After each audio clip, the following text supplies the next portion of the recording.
This commenter is asking about their 5-month-old puppy who has started jumping and mouthing at them when they are cooking at the counters or preparing food.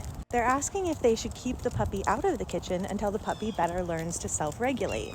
First of all, management is absolutely the first step. So keeping the puppy out of the kitchen while food prep and cooking is taking place can be a great way to prevent those behaviors from being rehearsed, to prevent that frustration from building, to prevent conflict in the relationship between the puppy and the people, to keep everyone safe. So 100%. We might want to take a closer look at that management. We might have to make some adjustments if the puppy is going to be distressed by being out of the kitchen. So if they're at this gate and they're becoming more and more and more frustrated, we might need further management. I might ahead of time preemptively set them up with some fun enrichment outside of the kitchen. I might specifically set them up with calming enrichment if they are already in an aroused state. I might add a visual barrier or some noise dampeners. It's going to depend on what is distressing to the puppy. That being said, I don't know that self-regulation is where I would start this conversation necessarily. I would need a lot more information to know for sure, and so I will talk a bit in a minute about what this might look like for a dog who is chronically dysregulated. But just based on the information being shared here in the comment, this doesn't necessarily raise red flags to me as developmentally atypical. I mean, this scenario honestly plays out with me and I'm in my 30s. I will absolutely go into the kitchen while my partner is cooking and snag things off the counter, much to his dismay. And if I'm hangry, I might even get cranky about getting kicked out. Now, it is true that at 5 months, we are just starting adolescence or just getting ready to start adolescence, and this is definitely a time where dogs struggle with self-regulation. We're likely to see more impulsivity, we're likely to see bigger reactions, bigger emotional responses. The thinking brain shrinks, the amygdala explodes. So that is also true, and something that we do want to pay attention to, and we want to stage the environment for the puppy to be successful. That is certainly where our management comes in, and a lot of adolescence is managing the environment until the puppy has a brain that can better handle some of these scenarios. But assuming that this puppy is not chronically dysregulated, I would probably focus more on the motivation.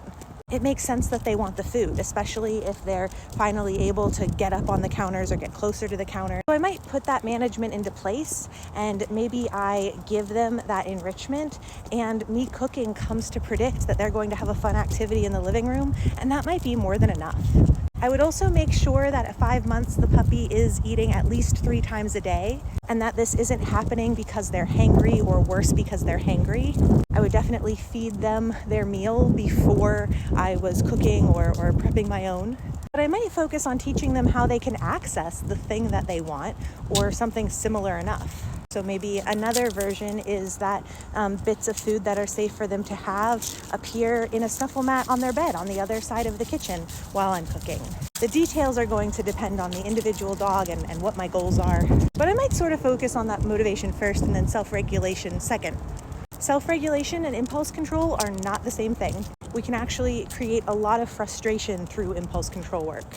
It can create a lot of conflict. Now, I specialize in dysregulated dogs.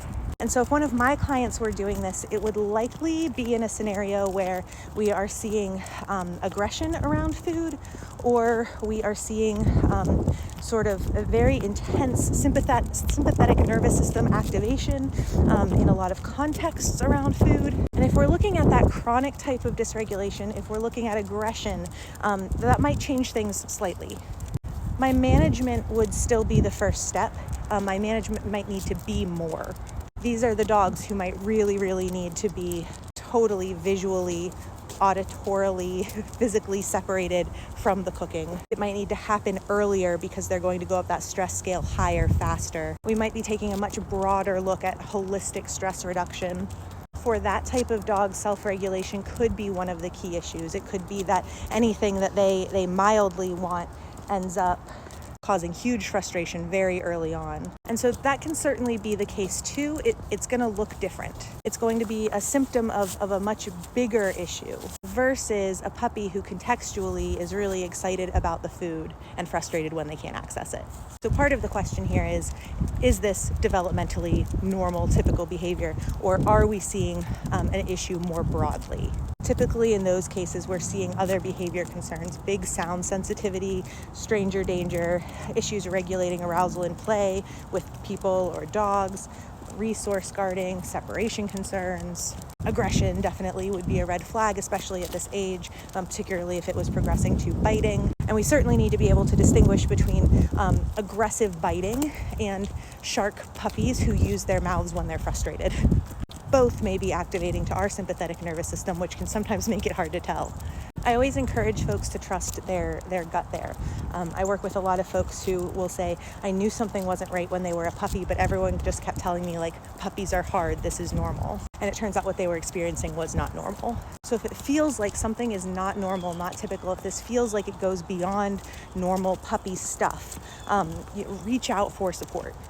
And a behavior consultant should be able to say, oh, this is actually really typical. Let me help you make adjustments so this doesn't feel like torture. Or this is not typical. It's good that we're intervening early.